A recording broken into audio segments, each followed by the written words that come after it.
The scratching started on the third night after we buried him. Not at the window, not at the door, at the earth itself, somewhere below the floorboards, somewhere below the foundation stones, somewhere that should have been unreachable. A dry, patient sound, like fingernails, like someone who had all the time in the world and knew it. I told myself it was an animal. I told myself that for 2 more nights. You have to understand what it meant to die in our village. This is Wallachia, in the old country in a time before anyone wrote our names down. The mountains are close here, you can see them from the fields. You can feel them at night. A particular kind of darkness that has weight to it, that presses down on the valley like a hand. The river runs cold, even in summer. The winters take people. We knew how to bury our dead. We knew exactly how to do it because our grandmothers had been very specific, and their grandmothers before them, going back further than memory runs clean. You laid them out properly. You watched them through the night. You placed the right things with them, the right seeds, tools, words, and you sealed the grave correctly. You made sure, because some of them did not stay. Not all of the dead, and not randomly. The ones who came back were specific. Everyone in the valley knew the signs. A man who died before his time. A man whose death was violent or sudden or wrong in some way the living could not fully name. A man who had lived on the edge of something, not evil exactly, but complicated in ways that did not resolve cleanly into an ordinary death. The word for what he became had been in our language longer than anyone could trace. Strigoi, the ones who return, the ones who remember what they left behind. My neighbor Andre died on a Tuesday in November, which was already wrong. He had been sick for 3 weeks with something that moved through him way too fast, that took way too much, that left him hollow before it finished him. His wife said he had not been himself in the last days. His eyes were wrong, she said. He looked at things that were not there. He spoke to people who had been dead for years. We buried him on a Thursday. I was one of the men who carried him. I remember his weight. The livestock went first. This is how it always begins, our grandmothers said. Not the people, not yet. First the animals, because the animals can sense what the living cannot, and because whatever comes back in the night is still learning itself, still finding the edges of what it is now. The goat was dead in the pen on the first morning. No wound visible, no sign of predator. The following night, chickens. The night after that, nothing, as if something was watching how we responded, as if something was patient. There's documentation of this, I have since learned. Romanian church records from the 17th and 18th centuries. Parish priests writing to bishops, bishops writing to Rome, all of them trying to explain in the language of the church what their congregations knew in a much older language. The accounts are consistent across villages, across decades, across mountains and valleys that had no contact with each other. The livestock dying, family falls ill, the surviving kin wasting away, growing pale, sleeping too much, waking exhausted regardless of how long they had slept, as if something was taking from them in the night, something that sleep could not replenish. Andre's wife began to look like her husband had looked in those last 3 weeks.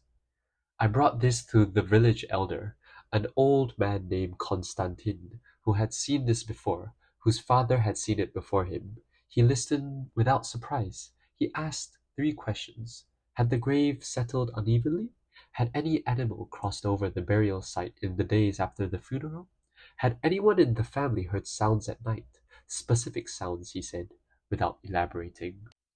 I said I had heard something.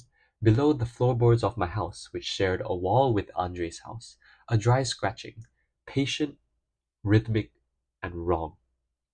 Constantin looked at me for a long time. Then he said, "Lock your doors tonight. Do not open them regardless of what you hear. Do not speak to anything that speaks to you from outside. Do not look out of the window." He said, "It knows your face. You carried him." I did everything he told me. I locked the door, checked the window latches twice. I pushed the heavy table against the door as an additional measure, which Constantine had not told me to do, but which my body decided was necessary without consulting. I lit every candle I had. I sat in the chair facing the door, and I did not sleep, and I waited for whatever was going to happen to happen. For a long time, nothing did. The candles burned, the fire settled. Outside the wind was in the trees, which was ordinary, and the river was running somewhere in the dark, which was ordinary, and the village was quiet in the way villages are quiet at night, which was ordinary. I have tried for years to explain what was wrong with it, and I always fail. It was his voice, Andre's voice, the voice I had known since we were boys, the voice I had heard call across fields and laugh at tables and argue about the harvest. It was his voice exactly, and it was completely wrong. Not in the pitch or the words, in something underneath that, some quality that the living voice has which I had never noticed until I heard a voice that was missing it. The warmth, the weight. It was his voice, the way a reflection is a face, exactly right in every visible detail, and wrong in every way that mattered. He said my name. Then he said he was cold. He said the ground was cold, and he wanted to come inside and sit by the fire. He said it the way he might have said it any other winter, stopping by on his way home from the fields. Casual, almost embarrassed to be asking. I did not answer. Constantine had been very clear about that. He asked again, still patient, still the voice I knew. He tried several things, my wife's name, the names of my children, a story from our boyhood that no one else would have known, all of it deployed with a precision that made my stomach churn, because it meant he had been paying attention. It meant that whatever was outside my door had been watching my house long enough to gather these things, to know which keys to try. Then he stopped talking. What followed the silence was worse than the voice, a sound at the base of the door, that same dry scratching from below the floorboards, now directly on the other side of the wood from me, and with it seeping under the door in the small gap between the wood and the stone threshold, a smell. Cold earth, the specific cold earth smell of a freshly dug grave, except it was November, and the grave was not fresh anymore. I moved my chair back. I watched the door. The scratching moved upward, slowly, methodically, from the base of the door to the midpoint, from the midpoint to the latch. The latch moved once, just once, gently, as if testing, and then was still. Then there was nothing. No sound, no smell, no voice. I sat in the chair until the grey light came under the door, and I did not move, and I did not sleep, I did not speak, and when morning was full enough that I could be certain, I opened the door and looked out. The path was empty, the snow was undisturbed, except at the threshold, at the very base of the door where the scratching had been, in the thin layer of snow that had blown against the step overnight. 5 shallow grooves, side by side, the width of a hand, the depth of fingernails. I went to Constantine before the village was awake. I will not describe in detail what was done to Andre's grave 3 nights later, because the doing of it is not the point of this account, and some things earn their silence.